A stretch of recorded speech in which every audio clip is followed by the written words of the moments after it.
Dans le thème Les promesses faites à Israël, lecture du chapitre 46.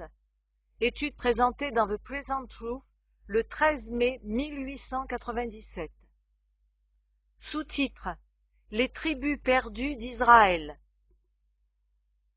Il existe l'idée populaire, presque universelle, qu'au temps de la captivité babylonienne, 10 des 12 tribus furent totalement perdues, et seulement 2 des tribus purent être convoquées pour retourner en Palestine, après l'accomplissement des 70 ans. Cette idée est si bien enracinée que presque tous comprennent instantanément l'expression « les 10 tribus perdues ». Nous ne savons comment cette idée l'emporta, mais il nous suffira d'accepter ce que la Bible dit à ce sujet. Sous-titre: Juda et Israël. Avant tout, il serait bon de signaler une erreur commune quant à Juda et Israël. Quand le royaume fut divisé après la mort de Salomon, la partie sud, composée par les tribus de Juda et de Benjamin, furent connues comme le royaume de Juda, avec pour capitale Jérusalem, tandis que la partie nord, composée par le reste des tribus, devint le royaume d'Israël, avec son centre en Samarie. Ce royaume du nord fut le premier à être conduit en captivité, et les tribus qui le composent sont les soi-disant perdus. L'erreur consiste à supposer que le mot juif, entre guillemets, se limite au peuple du royaume du sud, c'est-à-dire aux tribus de Juda et Benjamin, et que les Israélites, entre guillemets, représentent seulement les tribus qui composent le royaume du nord, les soi-disant perdus. Selon cette spéculation, le peuple généralement connu comme juif est celui formé par les tribus de Juda et Benjamin. Ainsi, dans l'imagination spéculative de quelques théologiens, le peuple anglo-saxon, ou plus particulièrement le peuple qui habite la Grande-Bretagne et l'Amérique, est constitué par les Israélites, c'est-à-dire les 10 tribus perdues, redécouvertes. Sous-titre: Caractère et pas nationalité. Il est facile de découvrir quelle est l'origine de cette théorie. Elle est basée sur l'incompréhension absolue des promesses de l'Évangile.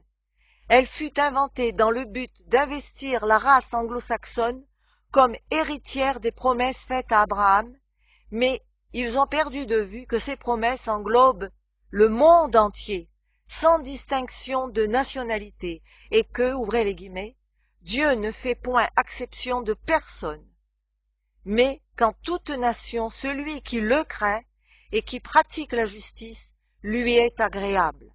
Fermez les guillemets. Actes 10, 34 et 35. Si l'homme avait compris qu'un vrai Israélite est celui, ouvrez les guillemets, dans lequel il n'y a point de fraude, fermez les guillemets, Jean 1, 47, il se serait rendu compte à quel point la supposition selon laquelle les personnes, aussi dépravées et incrédules qu'elles soient, sont israélites simplement parce qu'elles appartiennent à une certaine nation, est insensée. Mais il arrive que l'idée d'une église et d'une religion nationale est fascinante, vu que pour beaucoup l'idée leur semble extrêmement plaisante de pouvoir être sauvés en masse, en marge du caractère de chacun, au lieu de l'être par la foi et la droiture individuelle. Sous-titre: Distinction sans fondement biblique. Quelques textes bibliques des Écritures suffiront à démontrer que les termes juifs entre guillemets et israélites entre guillemets s'emploient d'une manière équivalente et qu'ils s'appliquent indistinctement de la personne elle-même. Par exemple, dans Esther 2.5, nous lisons qu'il y avait dans Suse, la capitale, un juif nommé Mardoché, fils de Jaïr, fils de Chiméi, fils de Kis, homme de Benjamin. Fermez les guillemets. Mais dans Romains 11:1, nous trouvons cette déclaration de l'apôtre, ouvrez les guillemets. Moi aussi je suis israélite, de la postérité d'Abraham, de la tribu de Benjamin. Fermez les guillemets. Et il dit aussi, ouvrez les guillemets, je suis juif, reprit Paul, de Tarse. Fermez les guillemets. Acte 21:39. Nous avons devant nous un homme de la tribu de Benjamin, juif, Mardoché, et un autre homme, Paul, de la même tribu, qui se déclare israélite et en même temps juif. Achaz fut un des rois de Juda et régna à Jérusalem. 2 Rois 16:1 et 2 et Ésaïe 1, verset 1. Il était descendant de David et un des ancêtres de Jésus selon la chair. 2 Rois 16:2 et Matthieu 1:9. Cependant, dans 2 Chroniques 28:19, en relation avec l'invasion du sud de Juda par les Philistins, nous lisons que, ouvrez les guillemets, l'Éternel humilia Juda à cause d'Achaz, roi d'Israël, qui avait jeté le désordre dans Juda et commis des péchés contre l'Éternel. Fermez les guillemets. Quand l'apôtre Paul retourna à Jérusalem, après un de ses voyages missionnaires, ouvrez les guillemets, les Juifs d'Asie, ayant vu Paul dans le temple, soulevèrent toute la foule et mirent les mains sur lui, en criant « Homme israélite, au secours !» Fermez les guillemets. Acte 21, versets 27 et 28. Il n'est pas difficile de voir comme c'est logique et naturel, en tenant compte que les 12 tribus descendirent d'un homme, Jacob, ou Israël. Le mot Israël est donc applicable à toutes et à chacune des tribus, tandis qu'à cause de l'éminence de Juda, le terme juif en vint à s'appliquer à n'importe lequel des enfants d'Israël, peu importe la tribu à laquelle il appartient. En parlant des alliances, ouvrez les guillemets, « Voici les jours viennent, dit le Seigneur, où je ferai avec la nation d'Israël et la maison de Juda une alliance nouvelle. » Fermez les guillemets. Hébreux 8:8, afin qu'il soit clair que la nouvelle alliance s'applique au peuple dans sa totalité, comme il en fut de l'ancienne. Nous voyons donc que le mot juif s'applique avec justice aux mêmes personnes que le mot israélite. Maintenant, nous ferions bien de nous rappeler qu'à proprement parler, le juif, ce n'est pas celui qui en a les dehors, et la circoncision, ce n'est pas celle qui est visible dans la chair, mais le juif, c'est celui qui l'est intérieurement, et la circoncision, c'est celle du cœur, selon l'esprit et non selon la lettre. La louange de ce juif ne vient pas des hommes, mais de Dieu. Fermez les guillemets. Romains 2, 28 et 29. Le calcul des tribus s'est perdu parmi le peuple appelé juif, mais cela ne fait aucune différence. Ils peuvent autant être appelés israélites que juifs. Maintenant, aucun de ces deux termes sont strictement applicables à aucun d'eux, excepté s'ils ont la foi authentique en Jésus-Christ. Et ces deux mots sont, dans un sens absolument biblique, applicables à tous ceux qui possèdent cette foi, qu'ils soient anglais, grecs ou chinois. Sous-titre: aucune tribu n'est perdue, entre guillemets. À propos des tribus perdues, après la captivité à Babylone, les 10 tribus ne furent pas plus perdues que ne le furent celles de Juda et Benjamin. C'est ce que les Écritures disent. Comment quelqu'un peut-il savoir que ces tribus ne disparurent pas de la scène? Pour la simple raison qu'après la captivité, nous trouvons des références à leur sujet. Des individus appartenant à ces tribus sont cités par leur nom. De la même manière, nous pouvons savoir que les autres tribus existèrent aussi différenciées avant qu'après la captivité. Ce n'est pas tout le peuple d'Israël qui fut conduit à Babylone. Les plus pauvres et les moins éminents restèrent dans leurs terres, mais la majorité de toutes les tribus fut emmenée, et à la fin des 70 ans, lors de la proclamation royale, la permission du retour fut d'un caractère universel, comme nous pouvons facilement le voir. Ouvrez les guillemets. La première année de Cyrus, roi de Perse, afin que s'accomplît la parole de l'Éternel prononcée par la bouche de Jérémie, l'Éternel réveilla l'esprit de Cyrus, roi de Perse, qui fit faire de vive voix et par écrit cette publication dans tout son royaume.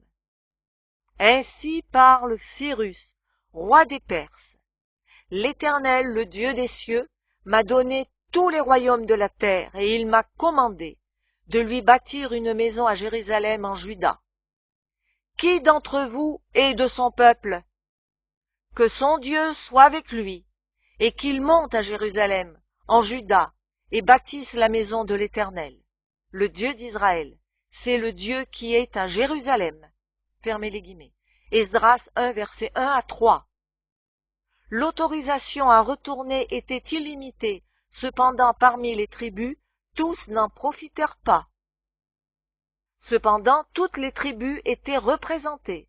Ceci ne veut pas dire que ceux qui restèrent furent nécessairement perdus. On ne peut pas dire qu'une famille soit perdue parce qu'elle habite dans un pays étranger. Plus tard, Artaxerxès écrivit à Esdras, ouvrez les guillemets, « J'ai donné ordre de laisser aller tous ceux du peuple d'Israël, de ses sacrificateurs et de ses lévites, qui se trouvent dans mon royaume et qui sont dispersés, à partir avec toi pour Jérusalem. » Fermez les guillemets, Esdras 7, verset 13. Sous-titre: Tout Israël représenté. Nous lisons qu'immédiatement après le décret de Cyrus, ouvrez les guillemets, les chefs de famille de Juda et de Benjamin, les sacrificateurs et les Lévites, tous ceux dont Dieu réveilla l'esprit, se levèrent pour aller bâtir la maison de l'Éternel à Jérusalem. Fermez les guillemets, Esdras 1,5. Nous savons que les services du temple furent rétablis et que personne excepté les Lévites ne pouvait officier. Nous lisons dans Esdras 3, 10, 12 que lorsque les fondations du temple furent posées, ouvrez les guillemets, on fit assister les sacrificateurs en costume avec les trompettes et les Lévites, fils d'Asaph, avec les cymbales, afin qu'ils célébrassent l'Éternel. Fermez les guillemets.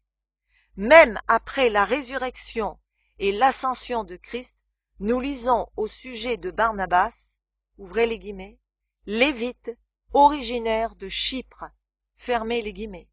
Acte 4, verset 36. Dans Luc 2, versets 36 à 38, nous lisons que, ouvrez les guillemets, Anne, fille de Phanuel, de la tribu d'Azer, fermez les guillemets, reconnut le Seigneur dans l'enfant Jésus, et, ouvrez les guillemets, elle parlait de Jésus à tous ceux qui attendaient la délivrance de Jérusalem. Fermez les guillemets. Nous avons là des représentants de deux des tribus supposées avoir disparu mystérieusement, nommés par leur nom et habitant Jérusalem. Il est certainement impossible de qualifier une chose de perdue quand on sait exactement où elle est. Les autres tribus ne sont pas spécifiquement nommées. Cependant, nous lisons dans Esdras 2, 70, ouvrez les guillemets, les sacrificateurs et les Lévites, les gens du peuple, les chantres, les portiers et les Nétiniens s'établirent dans leurs villes. Tout Israël habita dans ces villes. Fermez les guillemets. Quand l'apôtre Paul fut conduit au tribunal du roi Agrippa, il dit, ouvrez les guillemets, « Et maintenant je suis mis en jugement parce que j'espère l'accomplissement de la promesse que Dieu a faite à nos pères et à laquelle aspirent nos 12 tribus qui servent Dieu continuellement nuit et jour. » Fermez les guillemets. Acte 26, versets 6 et 7. Nous voyons ici qu'au jour de Paul, les 12 tribus existaient et elles attendaient l'accomplissement de la promesse que Dieu avait faite à leurs pères. De plus, l'apôtre Jacques adressa son épître, ouvrez les guillemets, aux 12 tribus qui sont dans la dispersion, fermez les guillemets, Jacques 1, verset 1. Nous disposons de plus d'évidence qu'aucune tribu d'Israël ne se perdit, plutôt qu'une autre. Aujourd'hui, toute distinction tribale est effacée et aucun juif ne peut dire à laquelle des 12 tribus il appartient, de manière que dans ce sens, ce ne sont pas 10, mais toutes les tribus qui se sont perdues, bien que toutes soient représentées dans le peuple juif dispersé sur la terre. Cependant, Dieu tient les comptes, et dans le monde à venir, il placera chacun à la place qui lui revient, vu que la ville qu'Abraham attendait, la capitale de l'héritage qui lui fut promise, ainsi qu'à sa descendance, la nouvelle Jérusalem, a 12 portes sur lesquelles il y avait des noms écrits, ceux des 12 tribus des fils d'Israël. Apocalypse 21, verset 12. Qui, le Seigneur, considère-t-il comme israélite? Les derniers 2 textes suggèrent autre chose. La distribution par tribu que Dieu fait n'est pas celle que les hommes font. Ouvrez les guillemets. L'homme regarde à ce qui frappe les yeux, mais l'Éternel regarde au cœur. Fermez les guillemets. 1 Samuel 16, verset 7. Et, ouvrez les guillemets, le juif ce n'est pas celui qui en a les dehors, mais le juif c'est celui qui l'est intérieurement. Et la circoncision, c'est celle du cœur. Fermez les guillemets. Romains 2, 28 et 29. Tous ceux qui seront sauvés entreront, ouvrez les guillemets, par les portes dans la ville, fermez les guillemets. Mais chacune de ces portes reçoit le nom de l'une des 12 tribus, montrant ainsi que ce sont les sauvés qui composent les 12 tribus d'Israël. C'est aussi évident par le fait que Israël signifie vainqueur. L'épître de Jacques est adressée aux 12 tribus. Cependant, il n'y a pas un seul chrétien qui ne sache pas que l'instruction et les promesses de cette épître lui sont destinées. Ceci nous conduit au fait qu'en réalité, toutes les tribus sont perdues, ouvrez les guillemets, car tous ont péché et sont privés de la gloire de Dieu. Fermez les guillemets. Romains 3, 23. Ouvrez les guillemets. Nous étions tous errants, comme des brebis, chacun suivant sa propre voie, et l'Éternel a fait retomber sur lui l'iniquité de nous tous. Fermez les guillemets. Ésaïe 53, verset 6. Aussi, quand le Seigneur Jésus vint, il dit, ouvrez les guillemets, le Fils de l'homme est venu chercher et sauver ce qui était perdu. Fermez les guillemets. Luc 19, verset 10. Il déclara avoir été envoyé, ouvrez les guillemets, aux brebis perdues de la maison d'Israël. Fermez les guillemets. Matthieu 15, verset 24. Au moment précis où il se disposait à accorder une bénédiction à une femme cananéenne pauvre et désespérée, descendante de ces païens qui habitaient la terre avant l'époque de Josué. C'est donc à ce moment que le Seigneur fit cette déclaration. Nous avons enfin retrouvé les tribus perdues d'Israël. Non seulement 10 d'entre elles furent perdues, mais chacune d'elles. Elles furent si totalement perdues que leur unique espérance de salut se trouve dans la mort et la résurrection du Christ. C'est dans cette condition que nous nous trouvons aussi. Nous pouvons lire avec plaisir ce qui nous appartient. Les promesses se référant à la réunion d'Israël qui sera notre prochain thème d'étude et dernier chapitre.